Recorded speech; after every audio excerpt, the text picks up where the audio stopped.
bahagia. Berjumpa lagi dengan saya, Nabila Anggun Kusuma Wardani, yang akan menjadi host pada acara podcast hari ini. Hari ini kita akan kedatangan tamu spesial, yakni Bapak Tri Dewanti, yang merupakan owner dari Dewanti Wedding Organizer atau EO. Tentu saja, teman-teman sekalian sudah nggak asing nih sama yang namanya WO. Kerap kali usaha ini terlihat di berbagai acara wedding atau party di lingkungan kita. Lalu bagaimana perjalanan beliau sampai ke titik sekarang? Tentu banyak tips-tips yang bisa jadi motivasi dari beliau untuk kita semua. Terima kasih. Ayo tepuk tangan lagi agar semakin meriah untuk menyambut pagi hari ini dengan acara podcast. Gimana? Sudah penasaran dengan semua kisah perjalanan narasumber kita kali ini selaku owner dari Dewanti WO? Kalau sudah siap, jawab siap dengan suara yang meriah. Kurang semangat. Baiklah, mari kita sambut narasumber kita, owner Dewanti WO, yakni Bapak Tri Dewanti.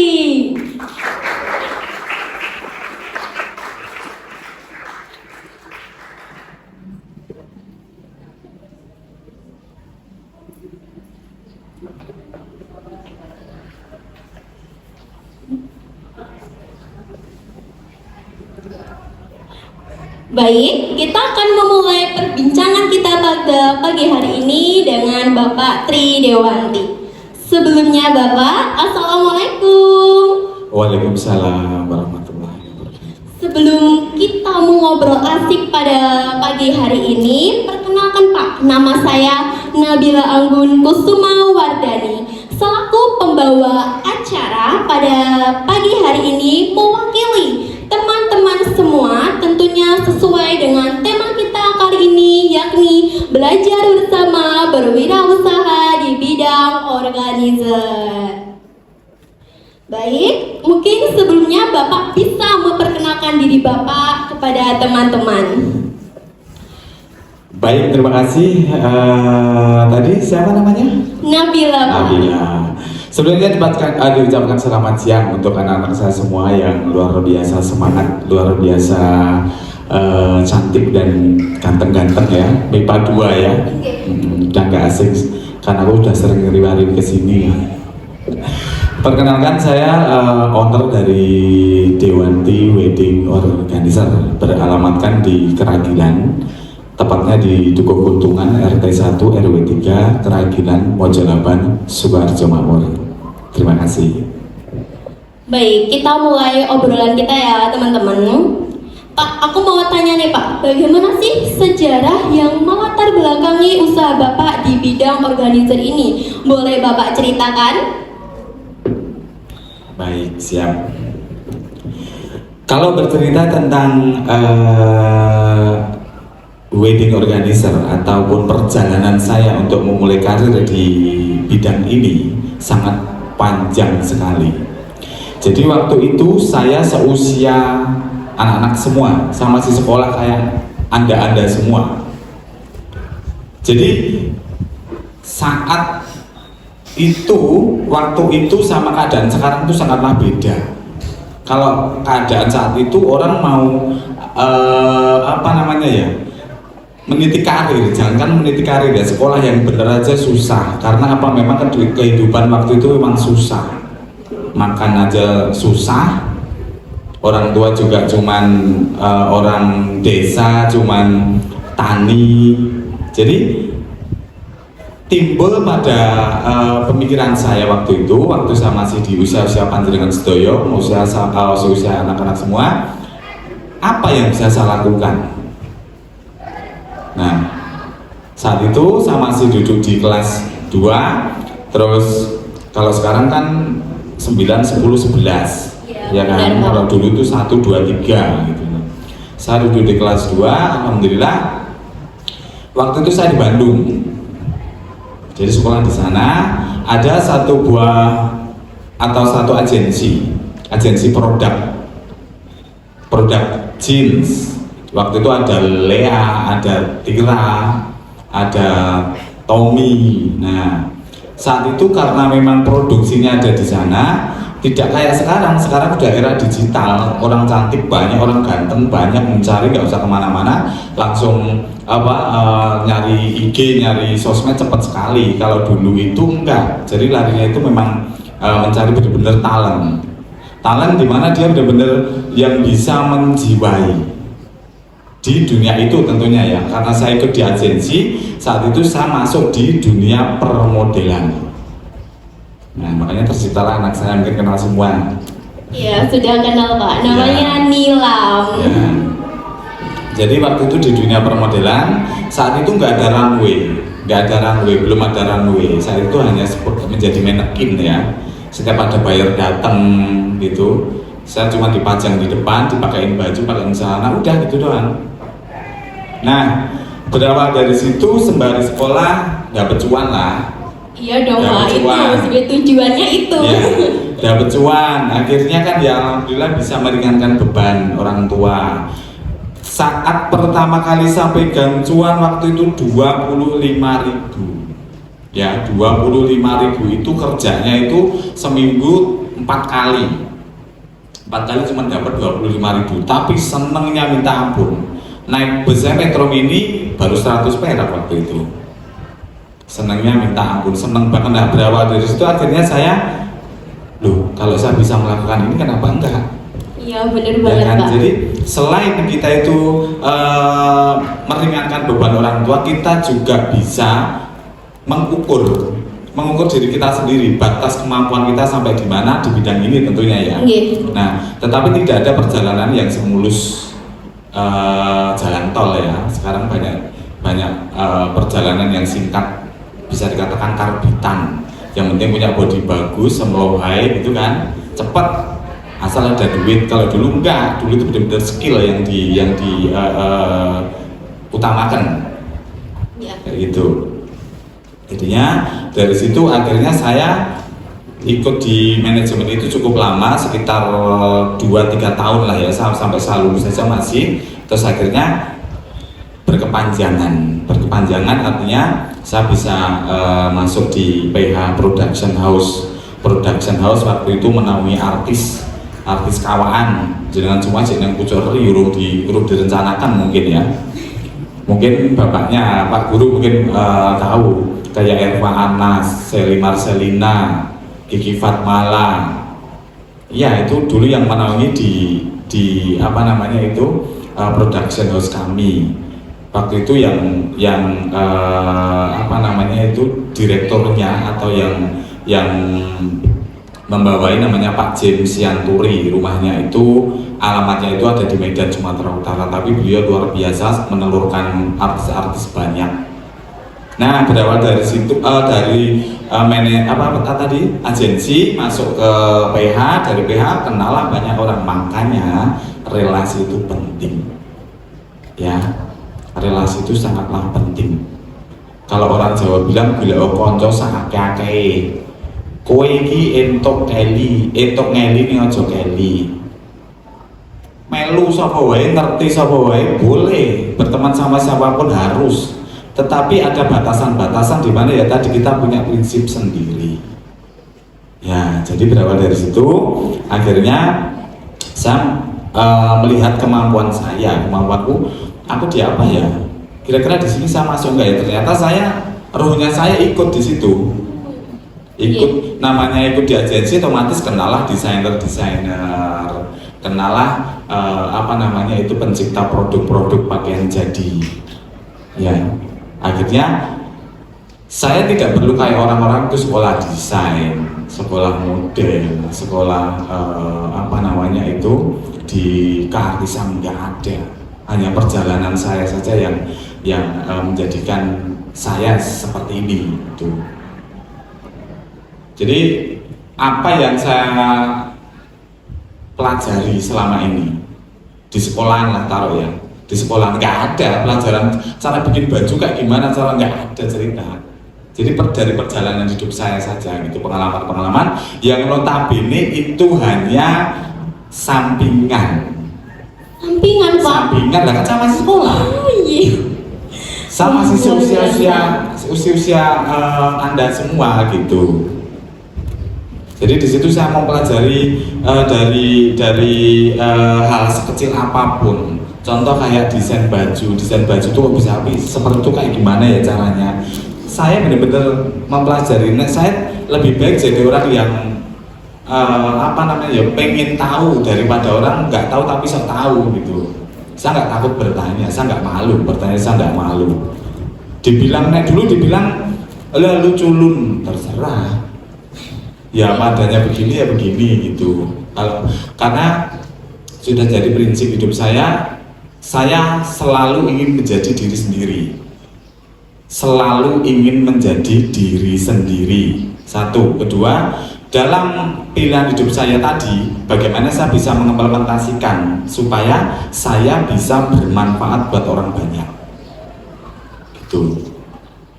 Terjadilah seperti itu karena mau tidak mau kerja di organizer atau kita memiliki usaha di bidang organizer, entah itu di WO, entah itu di event, entah itu di acara apapun, pakainya rasa. Iya bener banget Pak. Pakai rasa. Contoh hal kecil, kita mau bikin baju, bikin celanamu gitu celanamu sekolah itu. Kalau otaknya aja nggak beres, rasanya nggak nyambung, berarti kan antara rasa dan ikan nggak balance tuh, pikirannya nggak nyaut. Ya rada di celana, jadinya bu dari apa kan, mesti mau dipakai ya nggak enak, bu kejidat apa nih bu, bagaimana kan gitu ya. Itu. Ini mohon maaf sebelumnya bahasa aku bisa diterima nggak sih? Bisa. Ya kadang Jawa, kadang Indonesia gitu ya, aku ya wong Jawa. Membuktikan orang Jawa asli Pak ini. Ya seperti itu. Jadi awal mulanya saya mengawali karir saya di dunia ini seperti itu. Dulu saya juga pernah ikut kerja di ikut BUMN juga. Cuman karena memang kenyamanan. Cuma itu hidup adalah pilihan. Bener gak sih? Hidup adalah pilihan. Nah pilihan hidup lu mau kemana kan kayak gitu. Jadi kalau kita sudah milih satu tujuan, kita mau kemana ya sudah, kita harus ikuti aja. Kita apa yang sudah sudah otomatis itu nyawa kita sudah nyambung ke situ. Tapi nek semua terpaksa atau semua karena keadaan mungkin sama orang tua disuruh ini atau mungkin kata temennya ini aku jadi pengen ini, itu masih bisa dikatakan belum bisa membawa diri, limplan jatuhnya. Solusinya jenengan itu kalau saya dulu sudah punya pilihan, aku harus apa gitu. Lah anakku tak tanyain besok mau kemana, nggak tahu. Anak sekarang sama itu. Pak, sama kok. Iya kan? Sama. Setelah ini lu kuliah, setelah itu mau ambil apa, aku juga belum tahu Pak, bingung. Nah itu loh. Makanya satu motivasi ya atau masukan buat kita semua. SMA ini benar-benar usia rawan. Kalau sudah masuk di usia SMA, berarti keluar dari kelas ini, keluar dari sekolah SMA Mojolaban 1 ya, SMA Mojolaban 1 itu sudah punya tujuan, besok aku mau apa gitu. Itu salah satunya yang saya alami dulu. Jadi aku tuh ngopo dan aku tuh hidupku mau tak piyake gitu. Sangat menentukan sekali. Iya. Apa yang membuat Bapak bisa punya tujuan di masa SMA ini? Kan kalau saya sendiri itu masa SMA itu benar-benar penuh dengan kebimbangan. Semua masukan masuk, semua omongan orang masuk, semua pilihan masuk, sampai bingung. Sebenarnya saya ini kedepannya mau jadi apa? Gitu Pak. Ya, pertanyaannya tadi apa yang membuat Bapak memilih tujuan menjadi seperti sekarang ini? Baik.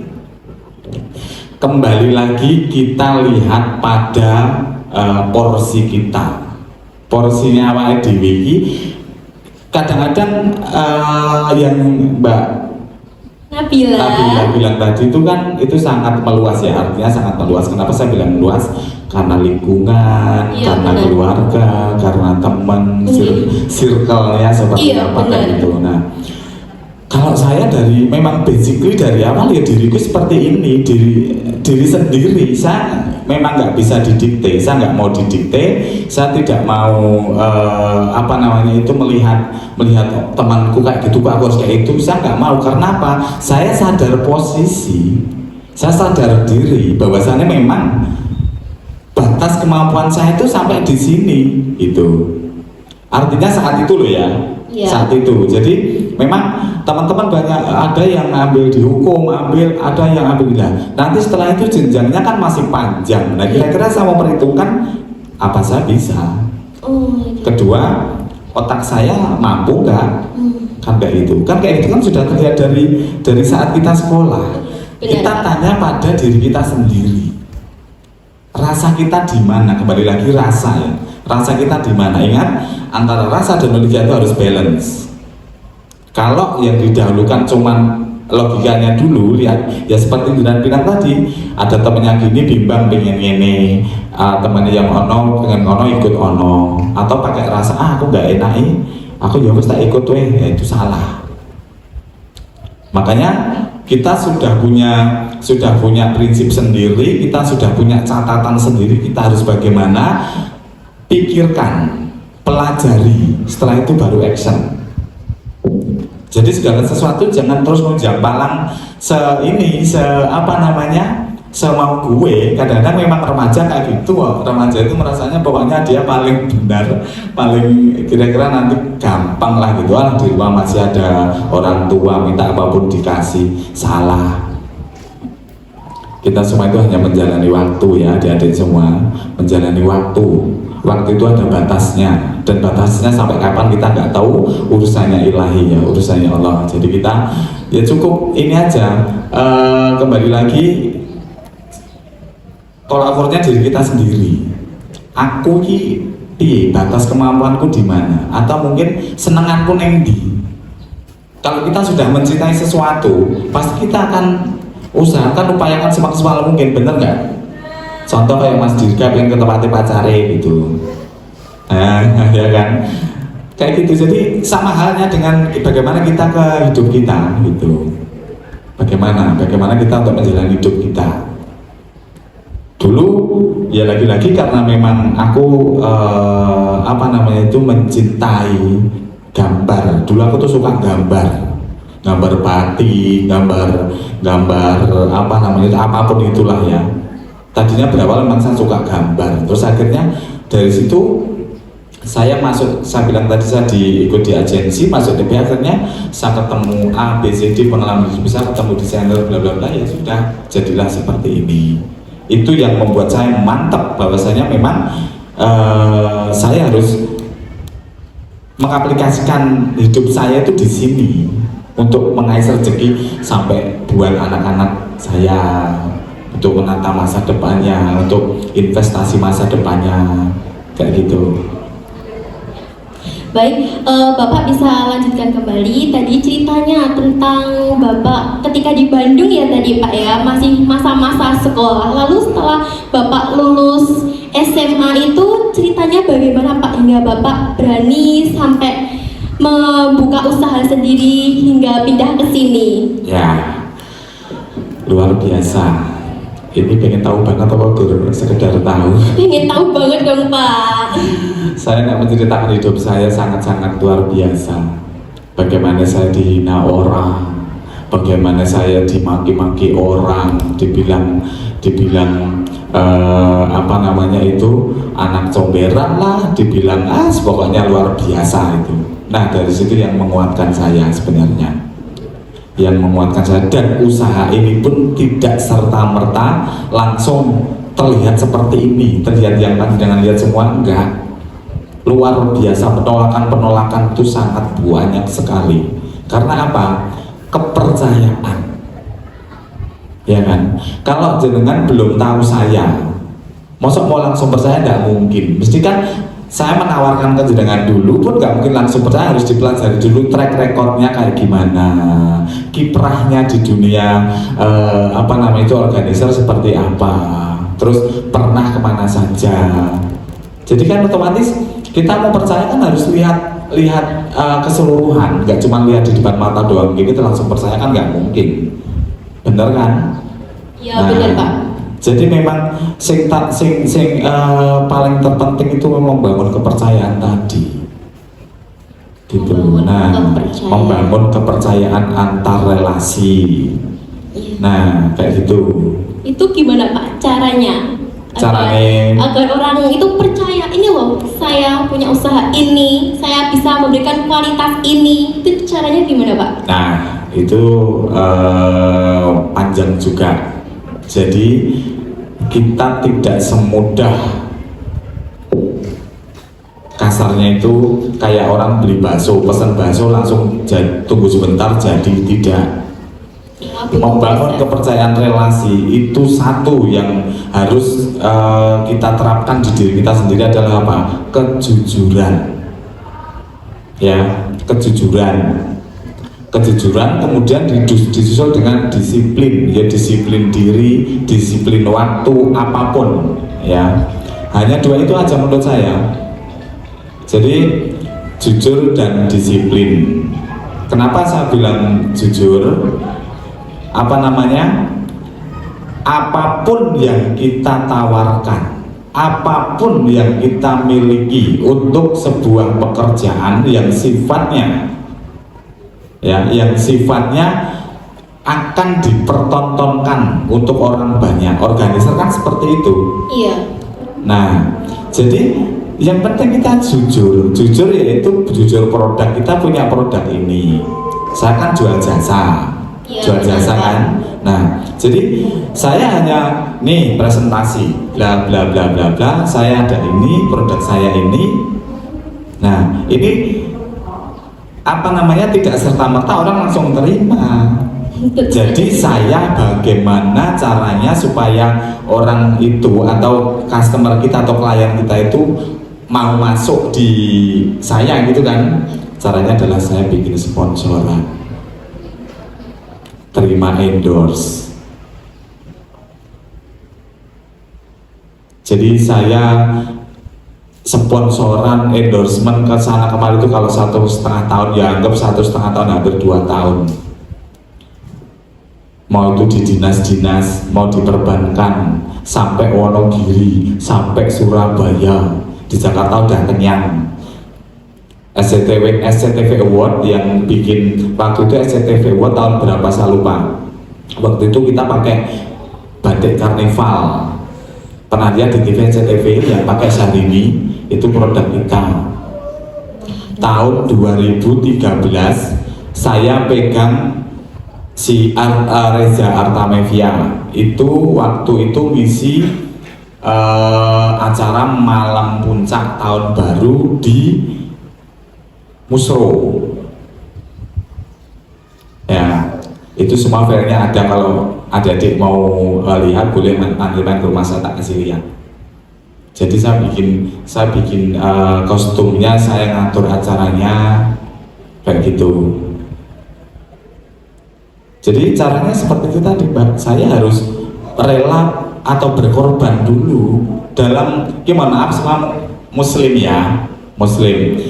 Dari tuntunan agama kita pun sudah dijelaskan, kalau kalian semua kepengen berkahnya yang banyak, sedekahlah yang banyak. Kalau kepengen mendapatkan sesuatu yang lebih, caramu kudu mengeluarkan apa yang lu punya dulu. Nah, itu ya jadi prinsip saya, Mbak. Jadi sebelum saya mendapatkan dari mereka tak sponsor kesek, tak kasih gratis dulu. Sepenting saya datang dikasih minum kayak gini tuh, dikasih minum, dikasih makan. Yang terpenting orang-orang itu mengenal dan tahu produk saya kayak gitu. Contoh kayak batik yang saya pakai ini, sebenarnya ini punya Simbah zaman dulu. Tapi kalau beli kayak gini mungkin udah tahu harganya. Mahal. Soalnya itu gulai wis renek. Kan kayak gitu. Contoh kayak gini, alhamdulillah sudah sampai Mekah, Arab Saudi. Tepuk tangannya luar biasa sekali. Ya, saya sudah ada itu channel di sana, dan kebetulan saya banyak pesanan sekali sampai saya keteteran.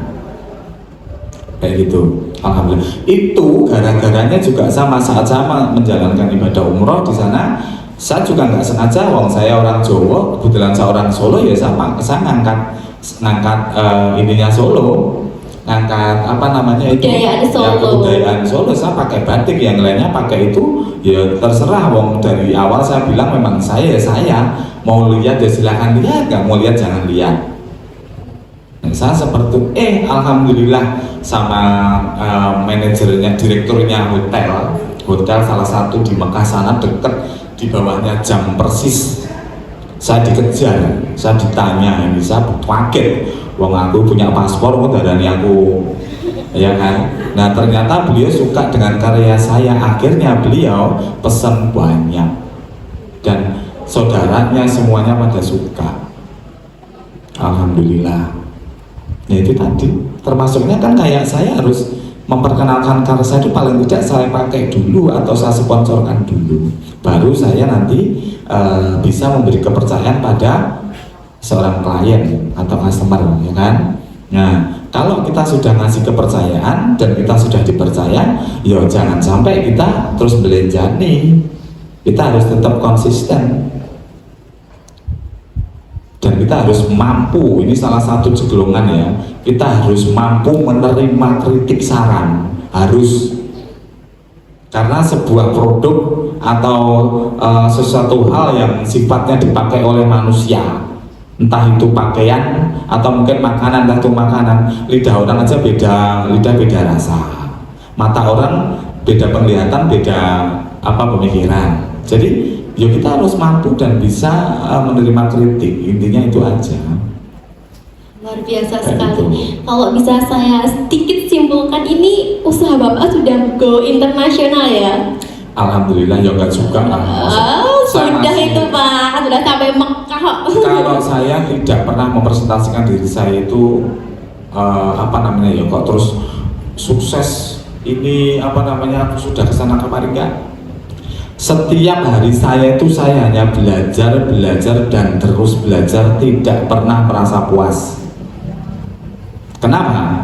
Kalau saya sudah merasa puas, aku ya nanti cuma datang cuma segitu tok wis. Padahal sekarang ini eranya sudah era luar biasa, era digital. Orang udah pada pinter. Nah, kalau kita tidak bisa mempertahankan apa yang sudah kita miliki, nanti kita akan ketinggalan. Bener banget. Nah, jadi yang penting jangan pernah merasa puas. Ini bagus. Aduh, aku nggak senang dipuja. Aku nggak suka ditinggi-tinggikan. Aku puja-puja, saya nggak membuat aku setinggi langit. Direndahkan pun nggak bikin aku jatuh. Nah, jadi ya itu tadi. Jadi diri sendiri aja, udah selesai.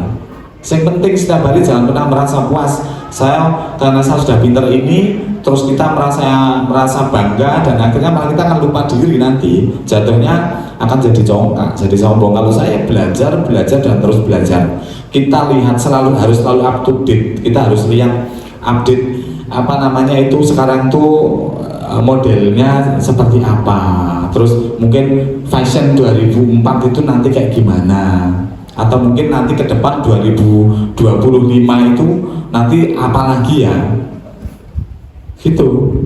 Jadi jangan berpikir mohon maaf kalau yang saya lihat di teman-teman saya atau di lingkungan saya itu baru keluar, mohon maaf, ke Johor wes kepala setinggi langit. Kalau saya nggak bangga dan tidak membanggakan diri, dan malah saya itu merasa banyak kekurangan gitu. Wong saya dipeseni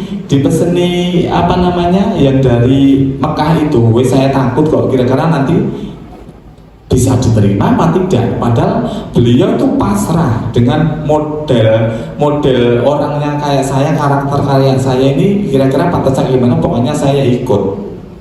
Nggak pernah melihat kisah ada desain ini bikin kayak gini, enggak. Alhamdulillah malah beliau suka sekali dengan karya saya dan malah repeat order, dan ini sudah doyak-oyak terus ya, tapi lagi-lagi memang kita kendala waktu. Gitu. gitu. Dari tadi nih Pak, mata saya lihatnya itu loh Pak, karyanya Bapak yang baju putih, baju pengantin ya Pak itu ya? Iya.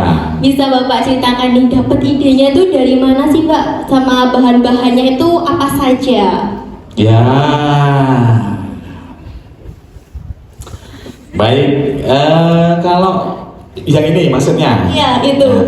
Kalau bahan itu sekarang banyak banget bermunculan bahan-bahan untuk buat pakaian pengantin, khususnya cewek-cewek ini sudah berandai-andai pasti ya. Nah itu banyak banget yang harganya semeter 2 juta ada, yang semeter 23.000 ya ada. Cuman kalau saya selama ini saya tidak akan pernah kasarnya itu membuang-buang energi. Karena kenapa? Mode itu setiap saat pasti berubah, ya kan? Nggak mungkin akan seperti itu terus. Tapi kalau yang namanya mode yang dulu dari nenek moyang kita sampai kita nanti jadi nenek pula, saya nggak pernah rubah adalah apa? Ya baju pengantin dulu warna hitam itu, bener nggak? Itu sampai nanti kapanpun nggak berubah ya kayak gitu. Tapi kalau untuk desain-desain yang era sekarang atau mungkin berapa tahun ke depan lagi, ya pasti kayak gini akan berubah ini berubah itu. Ya, nah terus kalau tadi pertanyaan kamu tentang bahan, ini bahan murah sekali, ini per meter cuman 60.000. Serius Pak? Serius? Per meter cuma 60.000, yang mahal cuma ini sebangsa permata ini per butir gini, yang kecil gini 6.000 per biji. Nah kenapa ini baju mahal? Otaknya yang mahal. Nah makanya menjadi seorang wirausaha atau menjadi seorang pengusaha khususnya di bidang fashion, ini kan kesinambungan ya. Iya, benar. Jadi di organizer itu kalau wedding organizer ya ada banyak banget ya, ada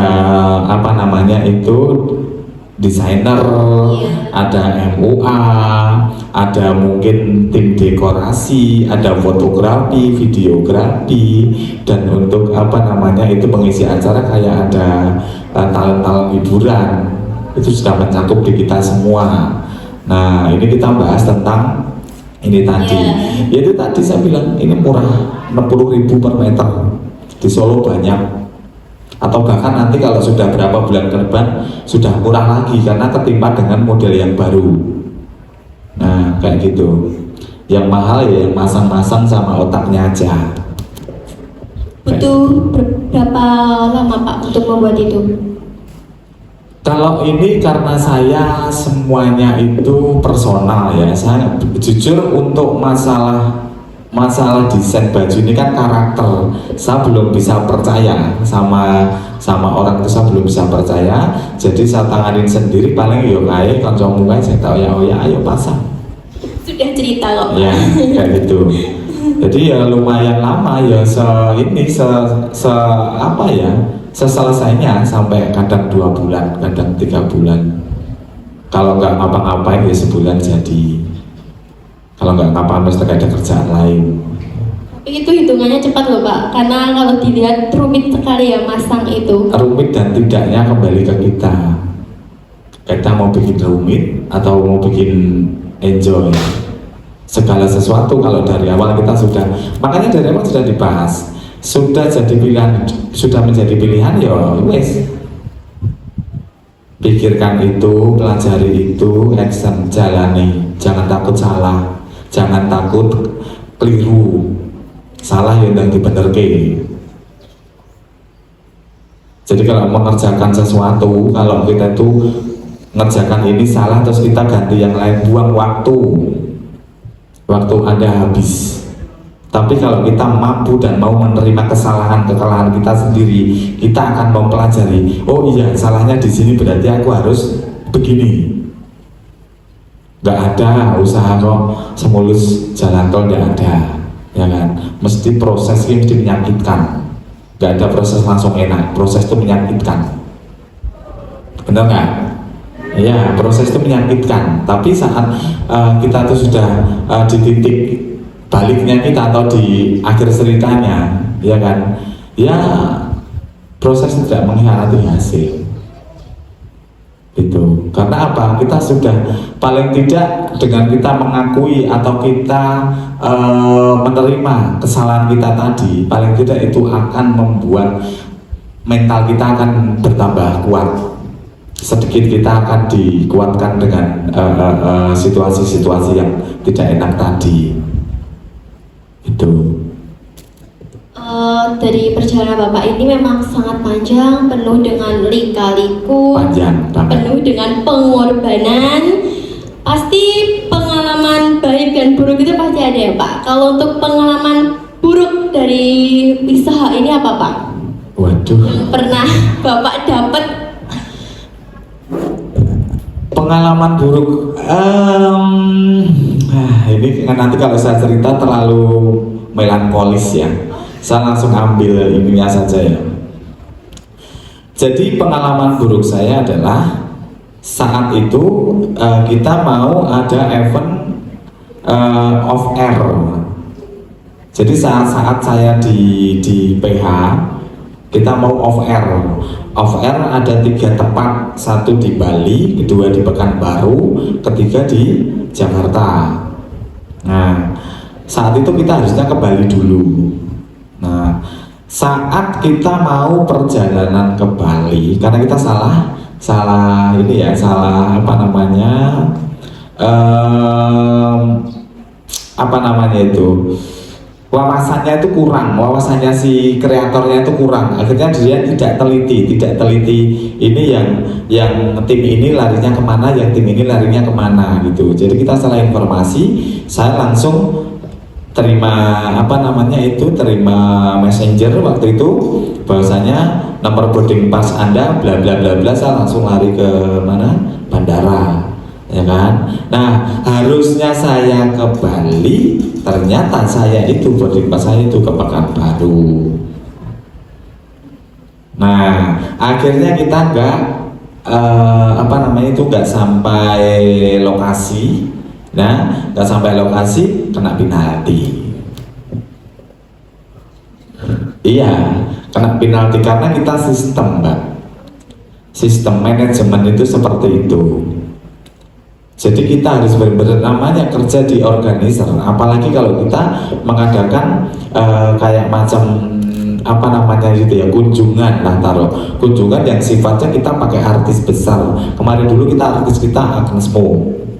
Nah, tak kasih contoh, kalau sudah tekan kontrak dari awal, berarti mau kita sakit, mau ada secara mendadak, saya mohon maaf, sampai yang namanya saudara meninggal gitu aja, kita nggak bisa tinggal. Konsekuensinya kalau kita tinggal ya kita kena penalti. Nah, besarannya penalti ya sesuai dengan MOU di depan, kayak gitu. Jadi memang itulah sistem itu salah satunya untuk membangun karakter kita itu biar menjadi orang yang bertanggung jawab. Karena setiap kita mau ada event ya tergantung divisinya masing-masing ya. Kalau setiap kita mau ada event, ada yang namanya technical meeting dulu. Setelah itu nanti kurang 1 hari acara, kita briefing tim dulu. Kurang 4 atau 5 jam sebelum acara kita JR dulu. Kita semua itu harus sesuai konsep yang sudah kita buat di depan. Sampai rundown acaranya per time-nya itu juga harus pas. Kayak gitu. Jadi itu termasuk itu tadi. Makanya kalau kita bisa mendisiplinkan diri, disiplin waktu, disiplin diri, semuanya lah ya, semua akan berjalan. Tapi kalau kita jadi orang hanya mohon maaf, kon sekolah guru bolos, saya ngono ya wis ora bakal nganu. Ya kan? Bagaimana kalian mendapat nilai bagus? Nah, sama halnya dengan saya. Bagaimana saya tidak mau dapat cuan bagus kalau saya aja senang kulit dalede kan tidak mungkin. kerjakan dulu sesuai dengan apa yang sudah kita konsep di depan. Hasilnya nanti ya wis, penting kita sesuai dengan apa yang sudah kita buat di depan, yang sudah kita konsep di depan. Perkara nanti hasilnya bagus tidak dan sebagainya kan tergantung pemirsa. Ya benar Pak. Setiap orang itu punya, seperti tadi saya bilang di awal, mata penglihatan, punya mata sama tapi penglihatannya beda, rasanya juga beda. Jadi ini kalau di dunia organizer, tentunya di hiburan, di wedding dan sebagainya, itu kembali ke pemirsanya. Ya, sama-sama melihat barang yang sama. Ada yang bilang itu kurang ini ya, karena memang seleranya beda. Nah, jadi ini satu pembelajaran buat adik-adik semua. Seandainya suatu saat mungkin adalah adik-adik semua itu ada usaha, mungkin usaha apapun itulah ya, saya nggak perlu sebut ini, usaha apapun itulah ya, jangan pernah takut disalahkan orang, jangan pernah takut dilihat jelek sama orang. Ya, karena itu sudah jadi pilihanmu, jalankan dengan benar. Ingat, rezeki itu yang kasih Allah, bukan manusia. Ya kan? Jadi kalau urusan sama manusia ya kita urusan secara ini aja, baiknya aja udah. Kalau niat baik aja, nggak usah punya tendensi ataupun pengharapan yang lain. Aku baik sama Pak Guru tak cedai, unggup ben aku dituk biji bagus, salah. Kalau niat baik aja, perkara nanti di belakang urusan Allah, selesai. Kita akan menerima, kata orang Jawa, tabur tuai, siapa yang menabur akan menuai. Ya wes. Begitu pula dengan hal pekerjaan pula, pilihan hidup pula. Nah, kita sudah milih ini, ya sudah, jalankan ini. Asal ini tidak keluar dari norma-norma kehidupan yang benar, norma-norma keagamaan yang benar. Dari sisi manapun itu sudah masuk, kenapa enggak gitu. Kita harus berani melawan arus. Jangan takut diremain orang, nggak penting. Biarin orang mau ngomong apa terserah, dia punya mulut kok, terserah. Nah, itu termasuk pembelajaran basic mental. Orang mau usaha harus punya mental kuat dulu. Nek mentalnya nggak kuat, dapat omongan tetangga gini aja meletre. Nah itu ya, jadi adik-adik semua, kuatkan mentalmu ya. Basic mental itu penting. Ini termasuk di organizer juga. Saya ngajar kepribadian di Wonogiri itu ada kali hampir 5 tahun ya, ngajar kepribadian di dinas pariwisata. Itu khususnya untuk para putra putri duta, itu duta batik, itu itu putra putri duta pariwisata. Jadi kita nanti ada waktu 1 bulan untuk belajar kepribadian ya. Itu meliputi yaitu tadi basic mental, attitude ya kan. Nah kayak gitu mungkin jenengan akan menemui dimanapun tempat, akan menemui ketemu teman kok songong men gitu. Kadang-kadang kayak gitu. Karena apa? Mungkin attitude-nya ada beda sama panjenengan mungkin kan kayak gitu. Jadi kita punya rencana mau bikin usaha A, dan mungkin kita nanti gak cuman lingkup ini, kalau kita mau berkembang ke sana kemari, mungkin ke luar kota, mungkin ke luar pulau lah, taruh, insya Allah mudah-mudahan anak-anak jadi sukses semua. Amin. Nah ya kan, itu yang paling terinti adalah kalau menurut saya, bagaimana kita itu membawakan diri dengan baik pada porsi dan posisi apapun, yaitu apa? Basic mental itu bakoh ya. Kalau kita mental sudah kuat, yaitu tadi jangan lupa jujur sama disiplin tadi harus diterapkan. Dah itu aja, cuman itu modalku. Jadi menawarkan itu aja belum tentu diterima. Kita sudah ngoceh, ngebleh ternyata nggak diterima banyak. Kita sudah ngomong, mungkin kita Pak, aku mau endorse ini, barangkali kalau ada acara nanti biar kita yang support gratis, cuma diambil lewat. Banyak. Itu kalau mental kita nggak kuat, berarti kita nggak bisa meneruskan apa yang sudah jadi niat kita di awal. Gitu. Makanya jatuh ya bangun lagi. Kalau ada kesalahan ya segera dibenerin. Nggak tahu tanya sama senior atau orang yang lebih paham. Gitu. Jadi jangan terus wis jatuh loro alah barang wis males ya wis enggak nganu. Sekolah, di sekolahan dikasih pertanyaan bapak ibu guru nggak tahu, nggak berani tanya barang, ya sudah.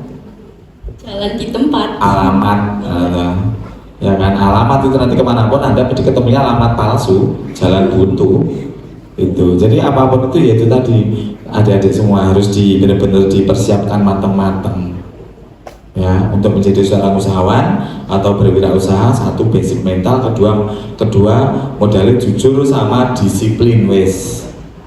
Kalau kita udah jujur kemanapun gampang. Yang punya modal duit, banyak orang mau pinjamin duit. Karena apa? Kita jujur kok. Waktu kita dipinjamin duit, oke, sebulan depan tak kasih. Ya sebelum sebulan syukur, atau mungkin pas sebulannya dikasih, nggak mungkin orang itu akan marah dan pasti suatu saat akan dipinjemin lagi kalau kita butuh. Lagi-lagi kan kembali ke belakang, jujur, bener nggak? Nah, itu. Oke Pak, ya, setiap pengusaha itu kan pasti akan mempunyai sistem mirror untuk dirinya sendiri Pak. Tentunya setiap pengusaha itu mempunyai kelebihan dan kekurangan di setiap usahanya masing-masing. Nah ini saya minta pendapat dari Bapak langsung, apa sih kekurangan dari usaha Bapak ini yang perlu dikembangkan dan kelebihan yang perlu ditingkatkan untuk menghadapi zaman sekarang ini? Baik, berarti apa yang saya masih apa yang menurut saya masih kurang gitu ya dalam usaha saya. Iya gitu benar. ya. Kekurangan saya banyak sekali, yaitu apa? Satu, saya ingin sekali mempekerjakan orang-orang yang mohon maaf nasibnya belum beruntung. Jangan salah, Anda semua mau berangkat sekolah nyo sangune, iki bensine, iki motore. Kok dilalah nek sekolah sampai sore jam 5 tambahi duit nyo nggo maem. Kok ndak keluwen. Sebegitu perhatiannya orang tua kita, sebegitu usahanya orang tua untuk kita, ya kan? Alhamdulillah banget ya, bersyukur sekali kan, maka jangan sia-siakan itu, ya kan? Nah kembali ke saya, orang yang belum beruntung seperti kita semua, banyak orang yang butuh sekolah karena di zaman sekarang apa-apa susah, Iya Pak. ya kan? Karena keterbatasannya, Iya. ya kan? Karena keterbatasannya mungkin mohon maaf SDM-nya, mungkin skillnya, akhirnya mohon maaf bisanya yo apa yang dia kerjakan yang sebisa dia, yang notabene penghasilannya ya nggak seberapa, dan akhirnya padahal kebutuhannya ada anak, ada tetangga, pirun dan sebagainya kan sama, kebutuhannya kan sama kayak kita gitu, tapi mereka kan hanya kurang beruntung. Pengen sekali saya itu memberikan lahan pekerjaan sama mereka. Alhamdulillah ini sudah sedikit banyak saya sudah memulai. Jadi saya mempekerjakan ibu-ibu khususnya yang ada di tetangga saya, yang ibu rumah tangga ya, yang ibu rumah tangga di daerah-daerah saya sana, daripada nggak ada pekerjaan, paling-paling cuma ke tetangga gibah ono ini ono itu nggak baik, tak kasih pekerjaan, yaitu tadi pasang ini, tak kasih tak kasih pembelajaran dulu caranya seperti ini, akhirnya sekarang tak tak kasih pekerjaan itu untuk kegiatan yang menghasilkan. Jadi bagaimana menjadi ibu rumah tangga yang lebih menghasilkan, lebih berpotensi gitu. Alhamdulillah itu sudah jalan, dan kemarin alhamdulillah dapat bantuan dari kabupaten juga. Wow. Ya, karena saya ada program itu ya kan, memberdayakan ibu-ibu rumah tangga. Oh iya, program itu Pak Ya, memberdayakan ibu rumah tangga agar lebih berpenghasilan. Tentunya untuk membantu siklus keuangan rumah tangga. Ya, benar Pak. Itu sudah jalan, alhamdulillah. Kayak gitu. Jadi Kekurangan saya itu saya masih melihat banyak sekali teman-teman orang-orang yang terdekat yang sifatnya itu masih banyak itu kekurangan pekerjaan atau mungkin masih dengan keterbatasannya. Pengen sekali aku itu. Luar biasa sekali Pak, niatnya baik sekali, Masya Allah. Sebelum kita close nih Pak, saya mau minta motivasi atau kiat sukses dari Anda untuk generasi muda seperti saya ini agar tetap semangat dalam menghadapi situasi sekarang yang semua serba instan dan digital. Kiat sukses, baik. Tak ulangin sekali lagi, aku cuma punya satu motivasi buat saya sendiri, ya. Satu, bagaimana saya atau hidup saya itu bermanfaat buat orang banyak. Jadi pada intinya saya mengimplementasikan hidup saya itu adalah sebuah pelayanan.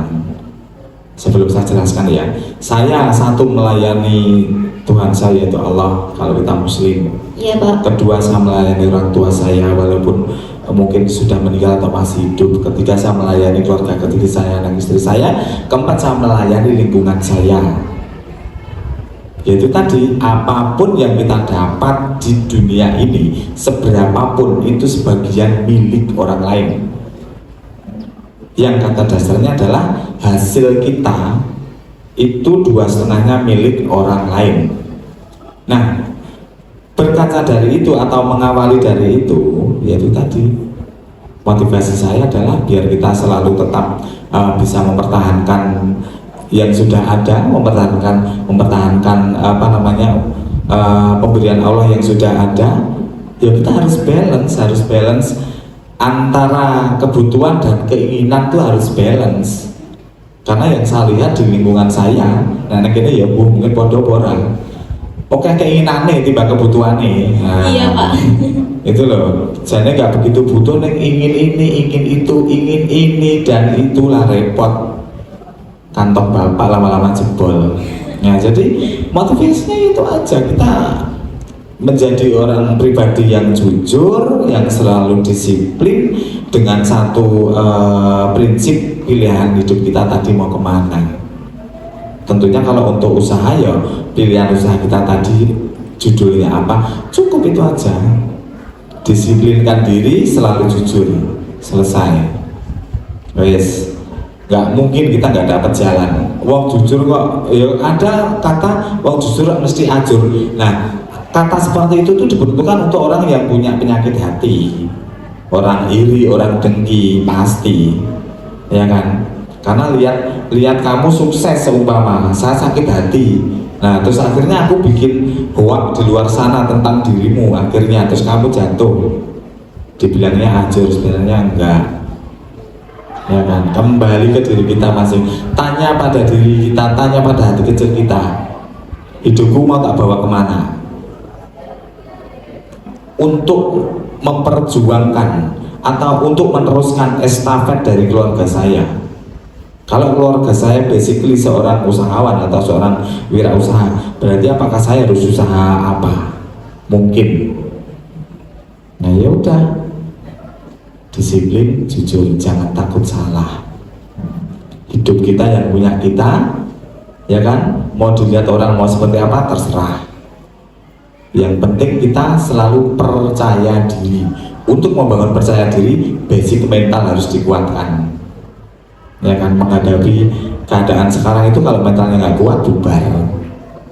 Ya, jadi untuk anak-anak semua satu kata saja, jadilah manusia yang tangguh.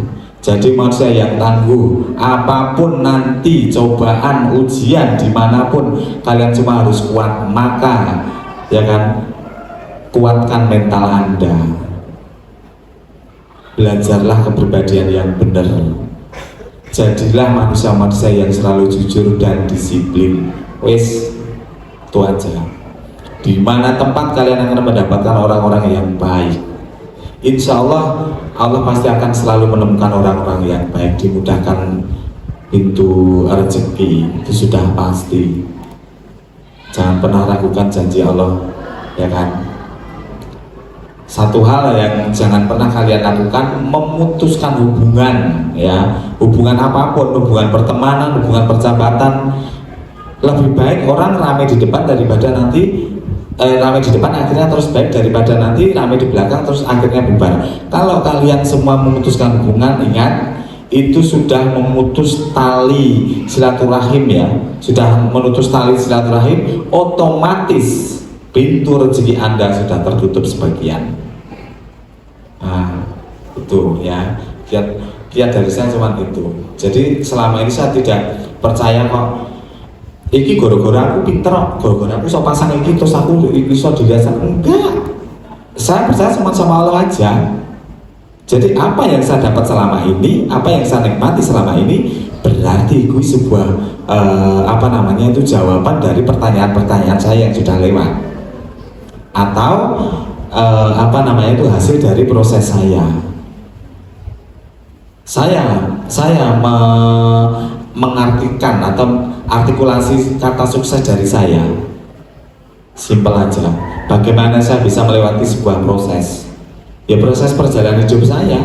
Bukan kok karena saya sudah punya mobil, saya sudah punya anak pinter, saya sudah punya ini. Enggak, itu semua bonus. Semuanya bonus. Ya kan, itu fee dari Allah karena kebaikan kita, karena sedekah kita, karena usaha kita lah, ya. Nah, semua itu bonus. Jadi bukan karena aku pengen wis duwe ini aku sukses, enggak. Besok kalau kita udah kembali pulang, hidup kita kemana sih? Kita cuma nungguin waktu, ya. Waktu apa sih? Giliran kalau ekskon mulai, gue mulai lagi bisa apa? Ya kan? Terus kalau kita udah disuruh pulang, kita bawa apa? Memang bawa mobil? Enggak. Ya kan? Jadi ya wes, jalankan saja yang benar hidup kita sesuai di alurnya. Jangan sampai keluar dari norma-norma keagamaan, norma-norma kehidupan di bermasyarakat. Enak nanti. Ya, itu aja. Penting ojo medot tali silaturahim sama sesama. Insya Allah rezeki selalu aman. Kalau saya. Wah, motivasinya benar-benar kena sekali ya teman-teman. Baik, sampailah kita di penghujung waktu perjumpaan kali ini bersama Ona Dewanti WO. Sebelum kita tutup, ini ada sedikit penampilan karya dari Dewanti WO.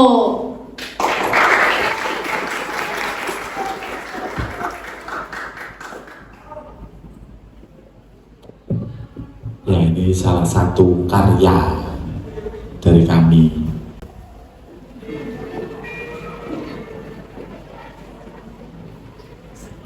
Ya, ada yang bisa lihat semua sebegitu detailnya. Tepuk tangannya teman-teman.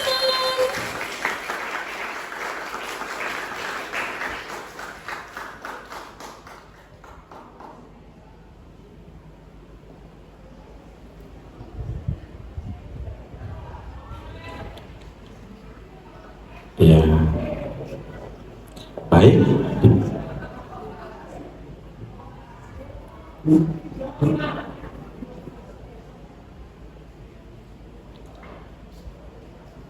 Untuk sebuah karya itu kembali ke tema, ya. Temanya itu mau dia glam atau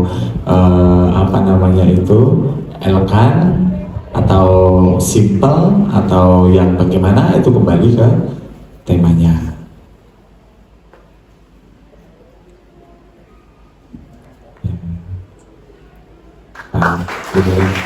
Luar biasa sekali teman-teman, karyanya luar biasa sekali. Baik, kembali. Nah, ini untuk anak-anak semua. Kalau ada yang mungkin pengen bertanya-tanya lebih lanjut tentang bagaimana menjadi seorang event organizer, wedding organizer, bisa datang ke rumah saya langsung, gratis. atau mungkin pengen tanya-tanya tentang soal desain baju, saya mau body seperti ini, saya pantasnya seperti apa, bisa konsul sama saya gratis ya, khusus untuk MIPA 2. Terima kasih banyak Kak Tridewanti. Ya, kan gitu. Atau mungkin kalau ada event apa butuh endorse, nanti tak endorse. Yang penting jauh hari harus ada pemberitahuan, ya seperti itu. Gimana? Siap semua? Ini yang belum kena tangan saya yang mana? Banyak ya? Hanya berapa orang yang sudah kena tanganku ya? Ya seperti itu aja. Jadi sekali lagi semangat untuk anak-anakku, jangan pernah meletre ya, jangan sebelum perang itu jangan takut salah, pokoknya selalu berjuang, ingat jujur, disiplin, terapkan itu, cukup dua itu aja sudah mewakili semuanya ya. Itu untuk itu pembelajaran mental sama kepribadian itu nanti sambil berjalan. Ya saya yakin jelas sudah pada dewasa semua, insya Allah nanti akan kedepannya akan selalu menjadi lebih baik dan baik lagi. Saya mendoakan anak-anak saya yang hadir pada kesempatan kali ini ke depan menjadi orang sukses semua. Amin. Ya, perjalanannya dilancarkan semuanya. Amin. Ya kan? Bagi yang setelah ini masuk jenjang kuliah, semoga tidak salah alamat, ya, tidak salah pilihan, jangan karena terpaksa, ikuti kata hati. Apa yang ada di hatimu sekarang itu yang akan menentukan jalan hidupmu di masa depan. Ya, itu aja. Terima kasih. Tepuk tangannya yang meriah untuk Bapak Tridewanti, teman-teman. Saya ulang lagi ya, jadi kiat sukses dari Bapak Tridewanti ini cuma dua, teman-teman. Disiplin dan jujur, terapkan pada diri kalian. Baik, mungkin ini sudah di penghujung acara, sudah selesai. Terima kasih sebanyak-banyaknya atas kehadiran Bapak Tridewanti pada acara podcast hari ini. Semoga apa yang telah disampaikan menjadi motivasi untuk kita semua. Terima kasih Bapak. Maka dari itu teman-teman, sebenarnya sukses itu perihal kamu, ya, diri kamu sendiri. Tidak ada yang bisa menentukan kesuksesan kamu selain diri kamu sendiri. Seperti yang dikatakan oleh Bapak Tri, yang penting itu jujur dan disiplin. Jangan pernah lelah dengan apa yang namanya belajar. Belajar tidak mengenal jangka waktu, teman-teman. Baik, mau podcast yang isinya para wirausahawan lainnya, makanya pantengin terus channel Esamo Mojolaban. Aku jamin 100% kamu akan termotivasi dan tambah pengalaman serta pengetahuan yang sebelumnya nggak kamu tahu. Ayo generasi muda, dobrak pasar bisnis Indonesia sampai internasional.